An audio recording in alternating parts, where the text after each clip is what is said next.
자, 제목은 이렇게 제가 정해봤습니다. 전쟁의 승리는 하나님의 계획 안에서 이루어진다.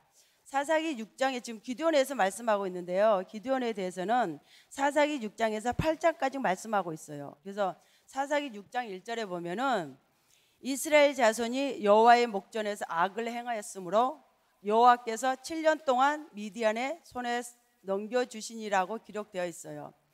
이스라엘이 하나님 앞에서 범한 죄는 윤리적인 죄나 도덕적인 죄가 아닙니다. 하나님을 버리고 우상을 섬기는 죄였어요. 하나님은 이스라엘을 깨우기에 주변 나라를 이용해 침략을 하게 해서 하나님께 돌아오게 하는데요. 하나님만 의지하고 하나님만 바라보라고 주변의 강대국을 사용하십니다. 이때 미디안에게 이스라엘을 구원하기 위해 사사로 기드온을 부르십니다.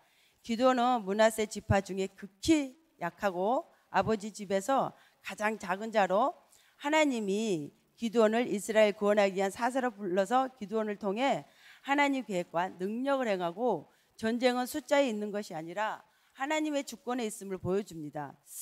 어제 본문에서 보았듯이 기드온이 미디안과 싸우기 위해 군사를 모집합니다. 군사를 모집하는데 32,000명이 모였어요. 32,000명도 하나님 안 타고 두려워 떠는 자는 또 집으로 돌려보내라고 합니다. 그래서 12,000명이 돌아가고 남은 자 또 그 10,000명을 물가로 데려가라고 하십니다. 자, 물가로 데려간 백성들의 하는 행동에 따라 따로 세우라고 말씀하시는데요. 개처럼 물을 핥아 먹는 자와 또 무릎을 꿇고 먹는 자를 따로 분리하라고 합니다. 7장 6절에서 7절에서 보면은 손으로 움켜 입에 대는 자는 300명이요. 그 300명으로 이스라엘을 구원하며 미디안을 내 손에 넘겨주리니 무릎을 꿇고 먹는 자들은 집으로 돌려보내라. 하나님은 기드온의 그 두려워하는 마음을 알고 부하와 함께 또 미디안 진영으로 내려가라 하십니다. 내려가면 그들이 하는 말을 들으라. 그 말이 무슨 말이냐면은 한 병사가 꿈을 꾸었는데 그 꿈은 보리떡 한 덩어리가 미디안 진영으로 굴려 들어와 한 장막을 덮칠 것이다. 근데 그 친구가 또 그 꿈을 해석해 줘요. 그것은 기드온의 칼이다. 하나님은 미디안을 그 손에 넘겨 주셔서 기드온을 통해 미디안을 칠 것이다라고 그 꿈을 해석하는 말씀을 들어요. 이게 어저께까지 말씀이었어요.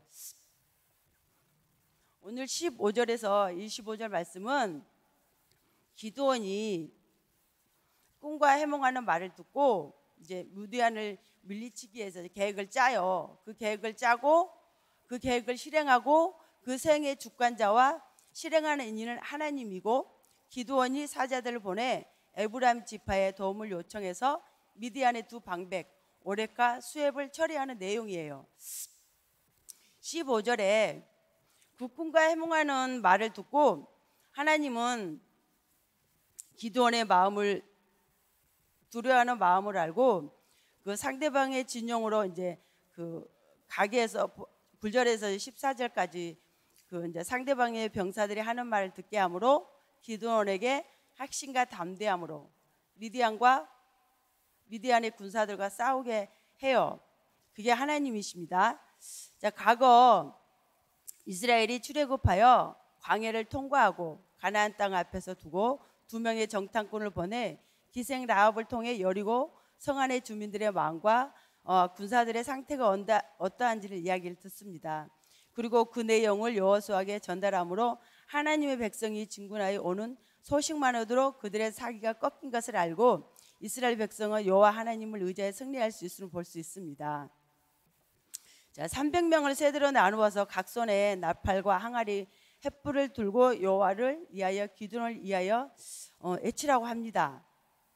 19절에서 23절을 보면은 100명이 이경 초에 미디안 진영 근처에 이른즉 파수꾼이 교대한 때라 그들이 나팔을 불며 손에 들고 있던 항아리를 부수라고 해요.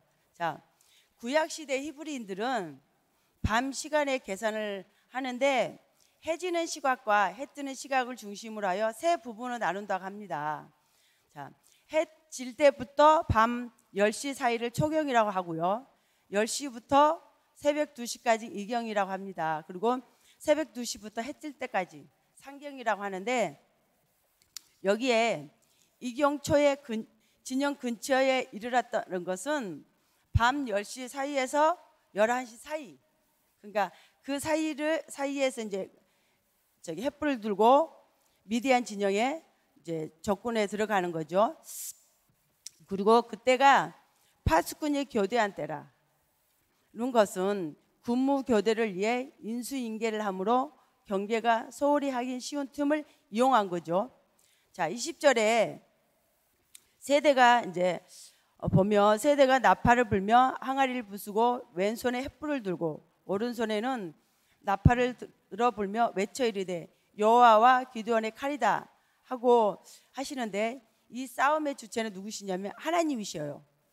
하나님이 이스라엘 대표가 되어 이스라엘을 위하여 친히 싸우신다는 거 보여주고 있습니다.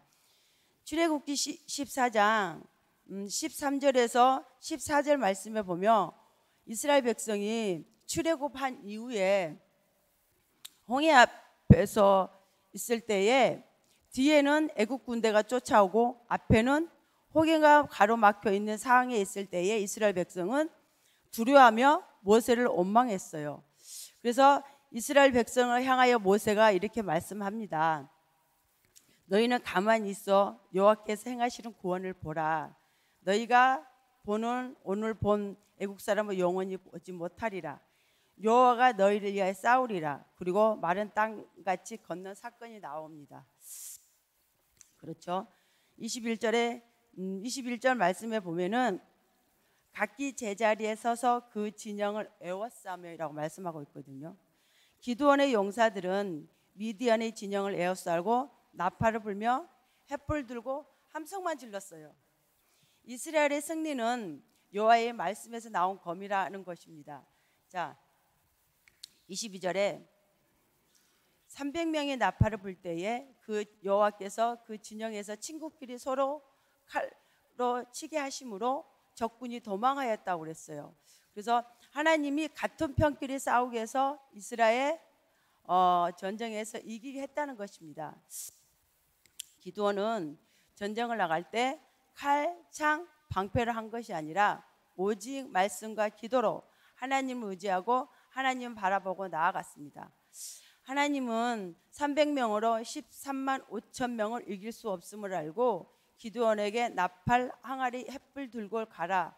이 싸움은 숫자가 많음에 있지 않고 하나님의 능력에 있습니다. 라는 것을 저와 여러분에게 지금 말씀하고 있습니다.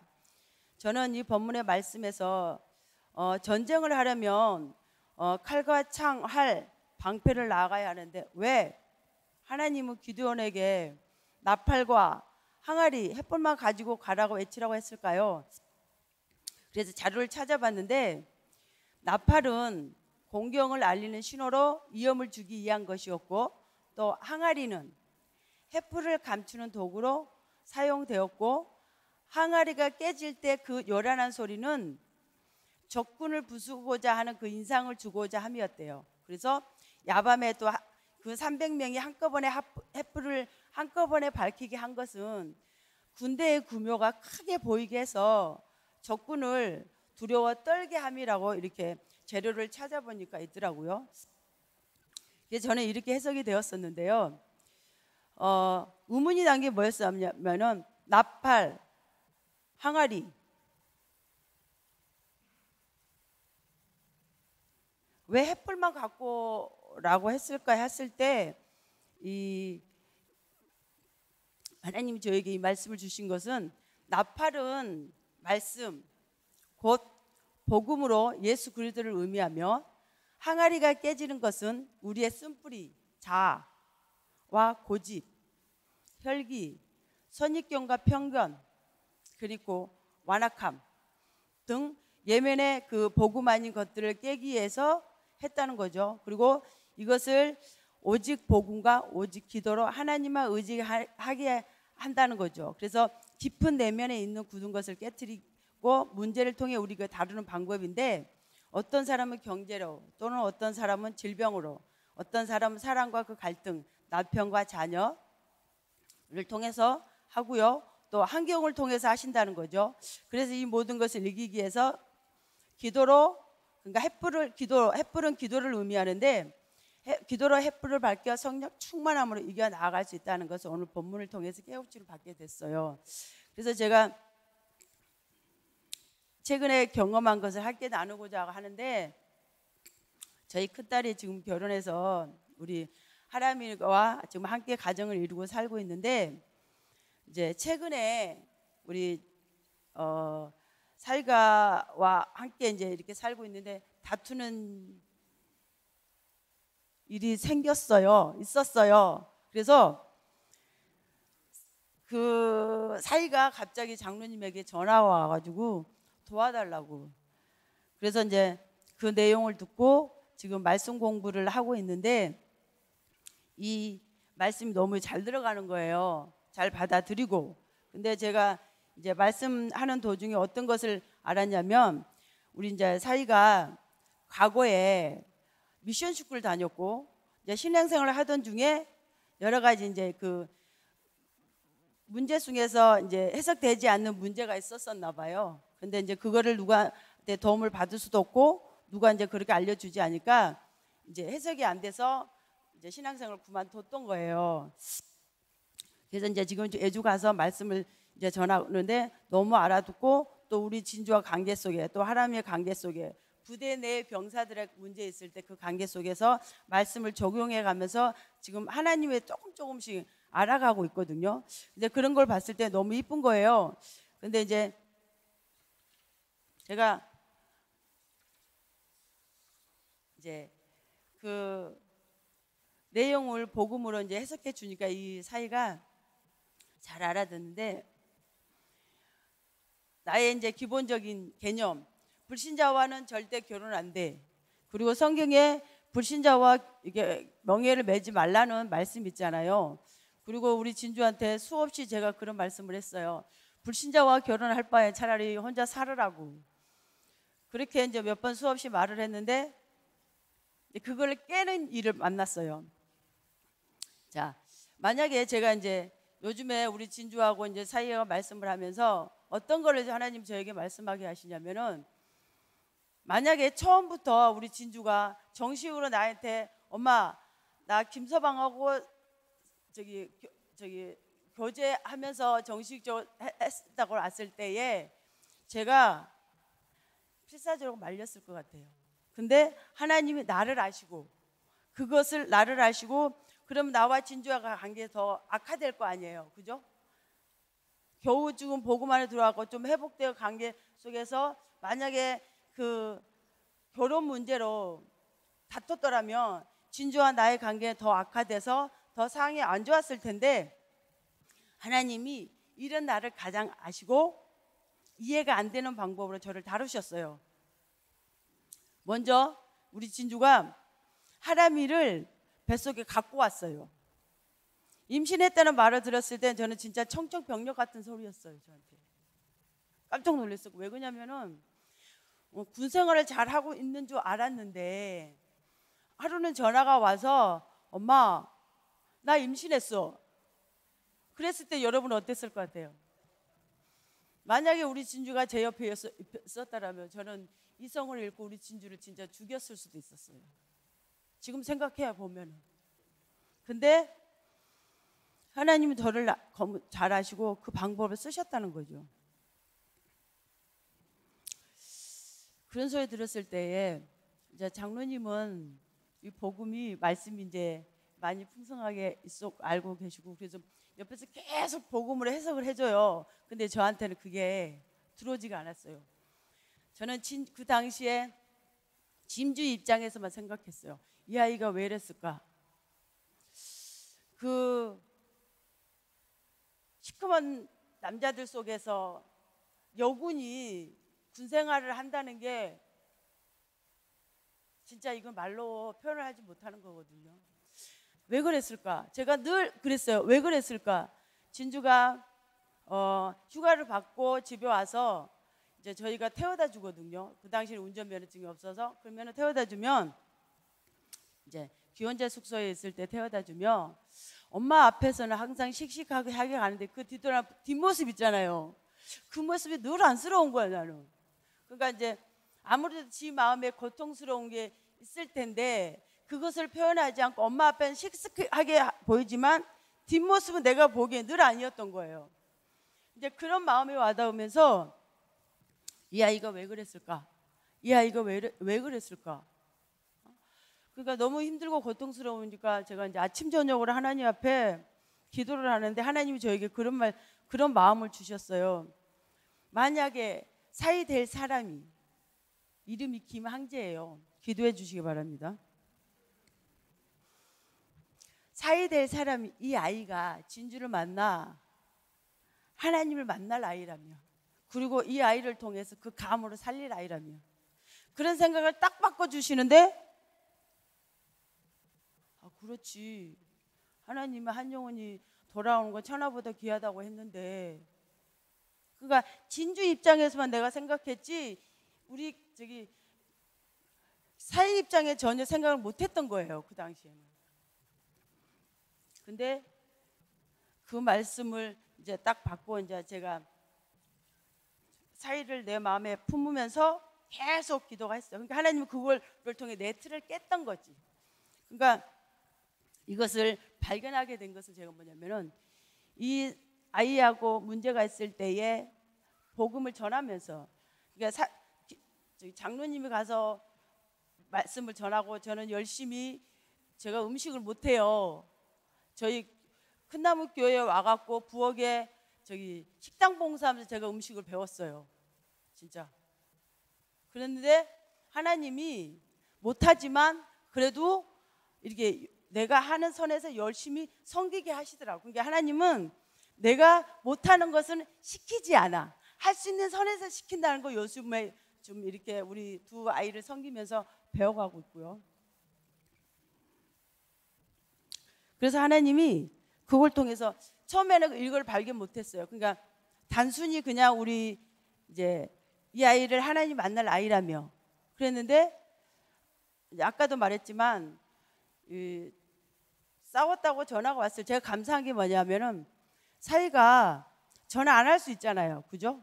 전화 안 할 수 있는데 장로님한테 전화를 해서 도와달라고 진주를 한번 만나달라고 왜 그러느냐 그러니까 이제 이렇게 했는데 가 싸보니까 진짜 대판 싸웠더라고. 그래서 괜찮다. 싸워도 된다.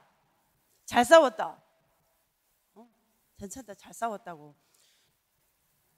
그러면서 크는 거다. 그러면서 해석을 해주고 그러면서 그러면 제가 이제 이 두 아이를 도와줄 수 있는 방법이 뭘까 기도하다가 성경적인 가정감이 뭔지를 가르쳐 줬으면 좋겠구나 라고 하나님 저에게 그런 생각을 줘서 제가 장로님한테 이 두 아이를 갖다가 말씀 증거를 해줬으면 좋겠다. 그래서 이제 기도하면서 근데 이제 얘기를 했을 때에 만약에 사이가 싫어요 안 해요 그럼 못할 수 없잖아 안 할 수 없잖아요 못하잖아요. 근데 흔쾌히 허락을 하시더라고. 그래서 감사하게 지금 말씀을 하고 있는데 말씀을 받으면서 그 말씀을 조금씩 이제 이렇게 접목해 가요. 얼마 전에 엊그제구나 우리 하람이가 갑자기 토요일 날 아침에 진주가 전화가 왔어요. 다 죽어가는 소리로 엄마 하람이가 밤새 연락?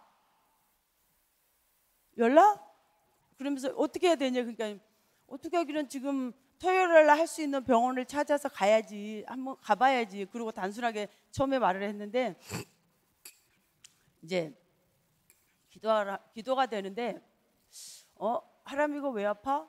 하나님 하람이 아픔을 통해서 이 두 아이한테 뭐를 가르쳐 줘야 되죠? 어떻게 해야 되죠? 그랬더니 그런 생각 딱 주시는 거예요. 이 두 아이의 애정 전선에 이상이 있구나. 그래서 이제 토요일 날 가서 이제 장로님 그 부분에 대해서 풀어줬어요. 응? 너네 둘이는 싸워서도 너네 둘이 문제는 해결할 수 있지만 하람이는 해결할 힘이 없어. 그러니까 너네 둘이 다룰 수 있는 방법이 하람이야. 그리고 말씀 메시지를 해줬어요. 응? 그래가지고 이제 얘기한 게 아니라 진주가 알아들었대. 알아들을 때까지 제가 진주한테 계속 전화하면 또 얘기하고 전화하면 얘기하니까 엄마 알아들었어. 알았던 게 이제 주일날도 저희가 이제 아기를 영상 통화를 많이 하거든요. 이게 진주한테만 얘기했지 이제 김서방한테 말씀 전할 때 장로님 말씀 전할 때 말했지 따로 내가 얘기한 건 없었었거든요. 근데 이제 둘이 이제 있길래 이제 하람이 본답시고 영상 통화하면서 제가 이제 둘이 얘기를 했어요. 진주, 김서방, 내 얘기 잘 들어. 니네 지금 애정정선에 이상이 있으면 하람이가 아프다. 하람이가는 싸울 힘이 없어. 그러니까 사이가 네, 알았습니다. 그렇게 말을 하더라고. 받아들이더라고. 그러니까 이 아이가 고등 때에 그 미션스쿨 학교를 다녔는데 수업 시간에 그 학교는 목사님이 오셔갖고 이렇게 수업하는 시간이 있나. 그러니까 이 오리지널 말씀 갖고 수업을 했던 것 같아. 김서방 말에 의하면 말을 들어보니까. 근데 그 당시에 싸이 있잖아요. 싸이 가수가 있는데 그 가수에 대해서 목사님 계속 부정적으로 말씀하시더래. 그러니까 싸이가 하는 노래를 보면은 좀 이렇게 안 좋은 게 있어요. 그래서 제가 그거를 그 당시에 풀어줬어요. 그 목사님이 무조건 싸이 가수가 나쁘다고 말하지는 않을 것이다. 이 목사님은 영적인 걸 알기 때문에 그 가수들을 노래하는 그 가사 속에 우리 영혼을 갉아먹는 그게 있을 것이다. 그래서 그 부분에 풀어주니까 아 그랬냐고. 그러니까 그거를 누가 자기는 그 당시에 가수가 싸이 가수가 하는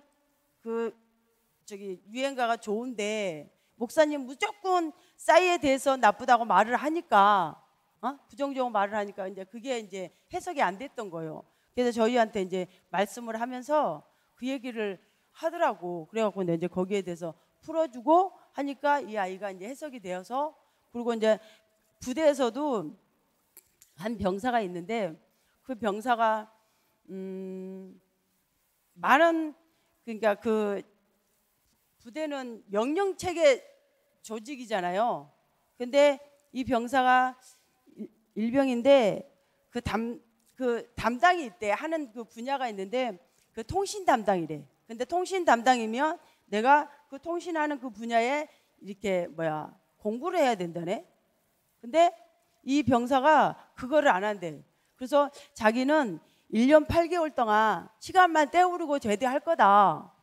아무것도 안 하고. 그러니까 요즘에 부대에는 함부로 못 하시는 거 아시죠? 조금만 병사들한테 뭐라고 그러면 병사들이 찔러요. 그래서 함부로 말 못 해요. 그러니까 다들 이제 그냥 손 놓은 거야. 그래서 우리 김서방이 그럼 내가 한번 해보겠습니다. 라고 맡았는데 만만치 않은 거야. 근데 그래서 이제 그 부분에 대해서 이제 이렇게 말씀으로 해석해주고 한번 이렇게 해봐라. 그랬더니 지난주에 그렇게 얘기를 하더라고. 기도의 맛을 조금 봤대. 이게 자기도 나름대로 어떻게 기도했는지 모르겠지만 기도를 했는데 그 병사가 처음에 이제 병사를 만나서 이제 네가 통신을 맡았으니까 통신의 부분에 대해서 공부를 해서 그 분야에서 함께 이렇게 부대를 위해서 부대 조직 내 사람들을 위해서 도움을 줘야 되지 않겠느냐. 그러니까 거기에 대해 공부를 하러 맨날 핸드폰만 하고 있대. 그래고 이제 같이 공부해서 배워보자 했었는데 이제 이렇게 반항적으로 나온 거야. 그러니까 이제 반항적으로 나오니까 이제 김서방이 이제 자기의 그 직장 상사잖아요. 그는 병사고. 그래도 내가 네보다 상급이 더 높고 그러는데 그렇게 하면 되겠느냐. 이게 자기 감정이 욱하고 올라온 거야. 그래서 그 부분에 대해서 상의를 이제 말을 하더라고. 그래서 그렇게 하면 안 된다. 그렇게 하면 오히려 더 어긋난다. 그러면서 이제 기도하면서 한번 해보자. 그래서 계속 이제 같이 기도해주면서 이제 우리 김서방도 기도했는데 이제 지난주에 그런 말을 하는 거예요. 기도의 맛을 조금 봤습니다. 그 병사가 사과를 하더래. 자기가 잘못했습니다. 해보겠습니다. 라고 그렇게 하시더라고요. 그래서 하나님이 이러시려고 나의 그 틀을 깼구나. 그래서 우리 진주가 먼저 임신을 하고 하나님의 그 상황, 모든 상황이 하나님 안에 이루어졌다는 걸 생각을 하니까 하나님 너무 감사합니다. 하나님 가장 나를 잘 아시고 나를 보호하시는 하나님, 나를 가장 잘 아시는 하나님이 내가 만약에 우리 진주가 그랬더라면 진짜 필사적으로 말려 우리 집 관계를 깨졌던 그런 부분을 싹 없애버리고 하나님이 진짜 이게 너무 감사했어요. 제가 그거를 보고 이게 너무 감사했어요. 그래서 복음과 기도로 말씀의 능력이 참 위대함을 알게 되었고요. 그래서 참 감사할 밖에 없구나. 자, 기도하고 마치겠습니다. 하나님, 기도원을 통해 영적인 교훈을 주심을 감사합니다. 두려움을 잘 아시고 여호와 하나님을 먼저 앞세워 싸움의 주체는 하나님이고 하나님의 하심을 깨닫게 해주셔서 감사합니다. 우리의 틀, 사고 바꾸는 것은 오직 말씀과 기도밖에 없습니다. 말씀으로 사상되고 말씀으로 무장되어 하나님이 주신 생각으로 날마다 승리할 수 있도록 그리스도로 충만하게 해주시옵소서. 예수 그리스도의 이름으로 기도합니다.